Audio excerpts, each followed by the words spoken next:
One moment it was just a game of fetch, the next a gunshot, a scream, and a neighborhood demanding justice. The sun hung lazily over Riverside, California, casting long golden shadows across the quiet streets. It was one of those afternoons that felt endless, where time seemed to slow down and worries faded into the background. 12-year-old Jamal Thompson sat cross-legged on the front lawn, rolling a worn tennis ball between his fingers. His best friend, a massive Rottweiler named Max, sat a few feet away, ears perked, waiting for the throw. Jamal grinned, his fingers tightening around the ball before hurling it across the yard. Max bolted. He was fast, cutting through the air. Like a bullet, his paws barely making a sound against the grass. Jamal laughed, watching as the dog expertly snatched the ball mid-air before trotting back with his tail wagging. Across the street, Mrs. Jenkins, an elderly woman with a cane and a curious nature, watched from her porch, her lips pressed into a thin line. Max was big, bigger than most dogs in the neighborhood, and that made some people uneasy. Jamal didn't care. Max was family, loyal, smart, his protector. "Good boy," Jamal said, scratching behind Max's ears. The dog sat beside him, panting, softly, still gripping the ball between his teeth. A breeze rolled through the block, rustling the branches of the oak trees lining the sidewalk. It was peaceful, but peace doesn't last long in some neighborhoods. Down the street, a black and white police cruiser slowed to a crawl.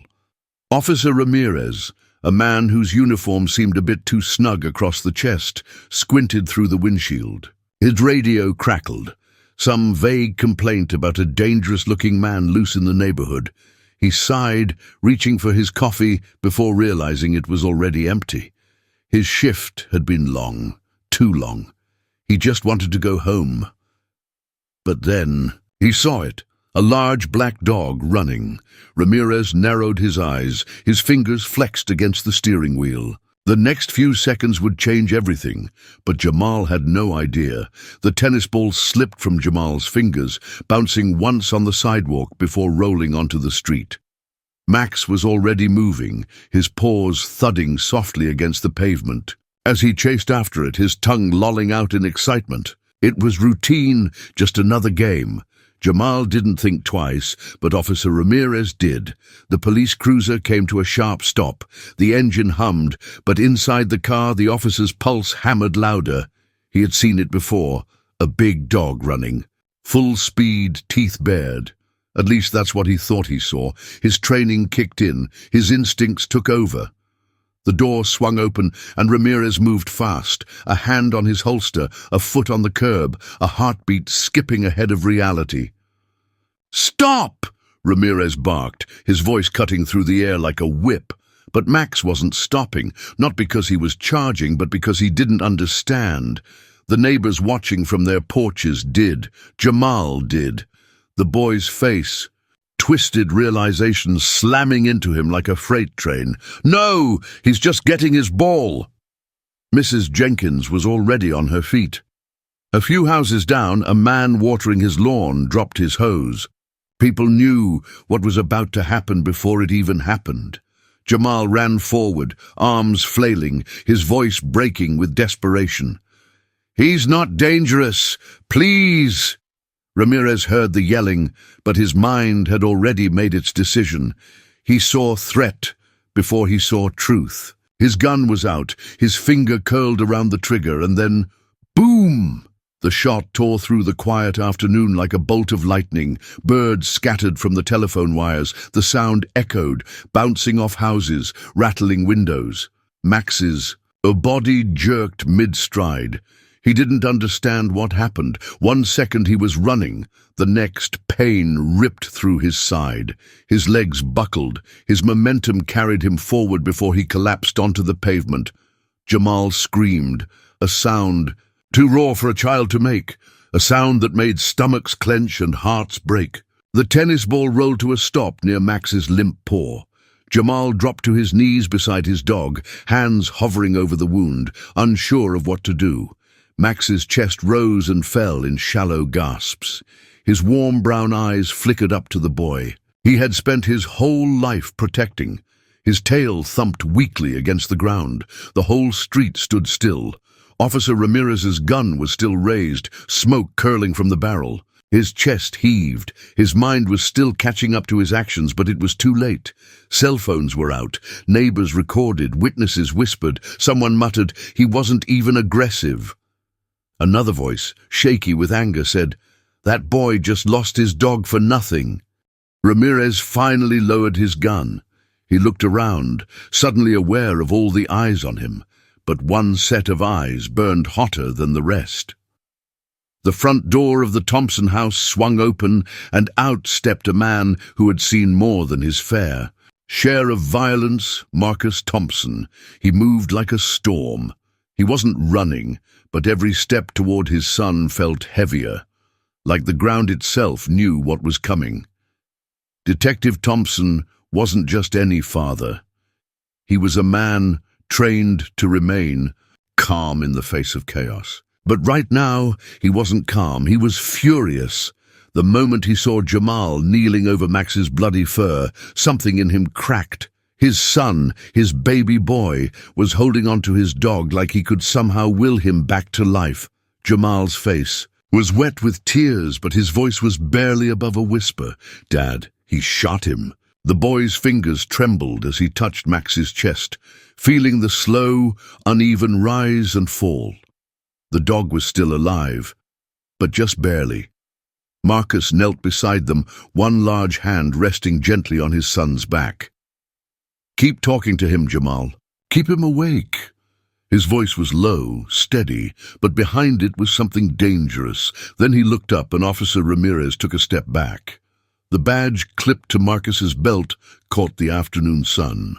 The gold letters on his detective credentials were impossible to miss. "You just shot my son's dog."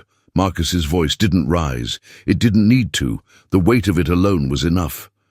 "Do you even know what you've done?" Ramirez swallowed hard. "Sir, Holster your weapon." The officer's fingers twitched at the command. His brain was catching up to what was happening. His authority in the situation had just vanished. Neighbors edged closer, their cameras rolling. Ramirez hesitated. "Sir, the dog was—" "You didn't even think." Marcus's voice was sharp now. "A child's dog running for a ball. That's what you saw, and you still pulled the trigger." Ramirez's mouth opened, but nothing came out. He looked around, searching for an ally, but all he found were faces full of anger and disbelief. Jamal let out a broken sob. "Dad, he's getting colder." Marcus turned his attention back to his son, pressing a firm hand to Max's wound. Blood seeped through his fingers, warm and thick. The dog whined softly, his breathing uneven. "Hold on, buddy," Marcus murmured, his jaw tightening. "You're going to be okay." Then, without looking up, he barked another order. "Call. Animal control. Now!" For a second, Ramirez didn't move. Then, stiffly, he reached for his radio. His voice was shakier than before. "This is Officer Ramirez. I need, emergency veterinary services at my location." The world around them was too quiet, the kind of silence that comes right before an explosion. Marcus took a deep breath, forcing himself to stay focused. His son needed him. His dog needed him. But right now, the weight of something bigger hung in the air. Ramirez had made a mistake, and he was finally starting to understand that it wasn't going away. The tension in the air was thick enough to choke on. Neighbors stepped off their porches, inching closer, phones held high. Some whispered in hushed voices. Others didn't bother. "He shot that dog for no reason." "Jamal's just a kid, man. He had to watch that happen." What if his father wasn't a detective? Would we even be standing here having this conversation? Officer Ramirez stood frozen, his hand hovering near his holster like he wasn't sure if he should be reaching for it or hiding it. His radio crackled, dispatch confirming that animal control was on the way. But it wasn't just about Max anymore. People weren't just watching an injured dog. They were watching power shift. Marcus stood, blood on his hands, his dog's blood. But his presence alone was enough to make Ramirez uncomfortable. "This is what happens, huh?" Marcus's voice was calm, but it cut through the murmurs around them. "A boy plays with his dog, and you see a threat." Ramirez flinched. "Sir, I was responding to a call." "A call?" Marcus took a step closer. Ramirez took a step back. "From who?" Ramirez hesitated. Marcus let the moment stretch. He already knew. "Someone saw a black kid with a big dog and got scared." "That was it?" That was all it took. A sharp voice cut through the crowd. "Mrs. Jenkins, I saw everything," she said, her cane pressing into the sidewalk. "That dog wasn't aggressive. He wasn't charging. He was just running." Ramirez opened his mouth. "Don't lie," she snapped. "I'm old, not blind." A few neighbors chuckled under their breath, but the anger in their voices was still thick. Marcus turned to the growing crowd. "How many of you saw what happened?" Nearly every hand went up. Ramirez's throat bobbed. The sweat on his forehead was visible now. A young woman in a UCLA hoodie took a step forward, her phone still recording. "This isn't just about a dog." She gestured to Jamal, who was rocking back and forth, fingers tangled in Max's fur. "That boy has to live with this for the rest of his life. You think he'll ever forget the sound of that shot?" Ramirez's face flashed red. Marcus stared him down. "If he was a white kid, would Max still be alive?" Ramirez's lips parted, but there was no good answer. Somewhere in the distance, sirens wailed. Animal control. Maybe another squad car. Maybe the media.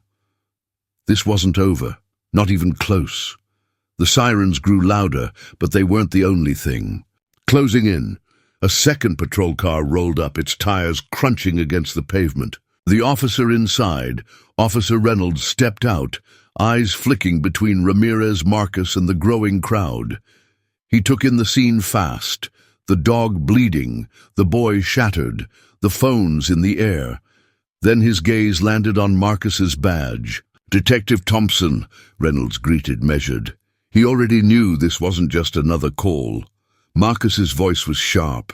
"This officer discharged his weapon on an innocent animal, my son's dog." Reynolds turned to Ramirez. His face was tight.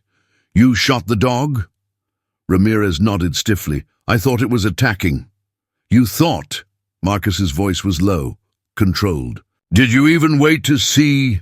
Reynolds didn't look at Ramirez right away. He looked at the crowd, at the faces that weren't just angry anymore, but expecting something, because too many times they'd seen nothing happen. A voice from the back, an older man with gray at his temples, spoke up. "What happens now? Because if that was one of us who pulled a gun and fired, we'd already be in cuffs." Reynolds knew the weight of that statement. He ran a hand over his jaw before turning back to Ramirez. "Hand over your firearm." Ramirez froze. "Sir, That's an order." Slowly, painfully, Ramirez unclipped his holster. He set his weapon in Reynolds' waiting palm. Someone in the crowd let out a low whistle. Others exchanged looks. Finally, something was happening, but it wasn't enough. Jamal still sat beside Max, his little hands pressed into the fur he'd hugged 1,000 times before, except this time it was soaked with blood. The animal control van pulled up, and 2 workers stepped out, moving quickly toward the injured dog. Jamal tensed, but Marcus rested a firm, reassuring hand on his shoulder. "They're going to help him, son." Jamal barely breathed as they lifted Max onto a stretcher. The dog whimpered, a weak, heartbreaking sound. "Is he going to make it?" Jamal's voice was barely above a whisper. Marcus couldn't promise him that. One of the workers, a young woman with kind eyes, met Jamal's gaze. "We're going to do everything we can." They loaded Max into the back of the van. Jamal's small fingers curled into his father's sleeve. "Can we follow them?" he asked. Marcus didn't hesitate. "Yeah, we're going." But before he turned, he leveled one last look at Ramirez. "You took something from my son today," he said, voice calm, but full of something lethal. And whether or not he gets his dog back, he'll never get back the trust you stole. Ramirez had. No words. He just stood there as the weight of what he'd done finally settled in. But the community wasn't done, because this wasn't just about a dog. This was about who gets the benefit of the doubt and who gets a bullet. And the whole world was watching now. The car ride to the emergency vet was silent. Jamal sat in the passenger seat, his fingers gripping his hoodie sleeves, his eyes locked on the van ahead of them. He wasn't crying anymore. He was just waiting. Marcus gripped the steering wheel, jaw tight. He had seen a lot of ugly things in his life, investigated cases that still haunted him. But nothing prepared him for the sound of his son screaming over his dying dog. When they reached the clinic, Jamal jumped out before the car fully stopped. He ran inside, breathless, just as the workers wheeled Max toward the back. "Wait! Can I stay with him?" The receptionist gave him a soft smile. "Not yet, sweetheart, but we'll keep you updated." Jamal nodded, barely blinking. Marcus rested a hand on his shoulder, and so they waited. Minutes stretched into an hour. Then, finally, the vet walked out. Jamal shot to his feet. He's stable," the vet said. "The bullet missed his vital organs. He lost a lot of blood, but he's strong." The weight in Jamal's chest collapsed. His legs buckled, but Marcus caught him before. He hit the floor. His son buried his face in his father's chest. "He's okay." Marcus's hand cradled the back of his head. "Yeah, buddy, he's okay." For the first time in hours, Jamal breathed. But outside of that clinic, the world kept moving. The video of Max's shooting had gone viral. News stations were picking up the story. Officer Ramirez had been placed on administrative leave pending investigation. The department had no choice, not with the public watching. But the biggest question remained: would there be real consequences? Marcus knew how these things went. He knew Ramirez would claim he was following protocol. He knew there'd be people defending him. But he also knew something had changed this time. The world wasn't looking away, and neither was Jamal. As they left the clinic, his son looked up at him, eyes full of something new, not just relief, not just pain. Understanding. "Dad," Jamal said softly, "if you weren't a detective, do you think they would have done anything?" Marcus didn't answer right away. He looked out at the street where cars passed by, where life kept moving like nothing had happened. Then he looked at his son, the little boy who had to grow up a little faster today. "No," he said honestly, "they wouldn't have." Jamal nodded once. He wasn't a little kid anymore. Marcus squeezed his shoulder. "That's why we fight, son, so that one day they don't get to choose who matters." And as they drove home, Jamal reached into his pocket, pulled out Max's ball. The game wasn't over. It was just on pause. How many times does a life, any life, have to be taken or nearly taken before someone is held accountable? How many Jamals are out there watching something they love be destroyed for no reason? And the hardest question of all, what if this family didn't have power? Would anyone have cared? This isn't just about one dog, one officer, one mistake.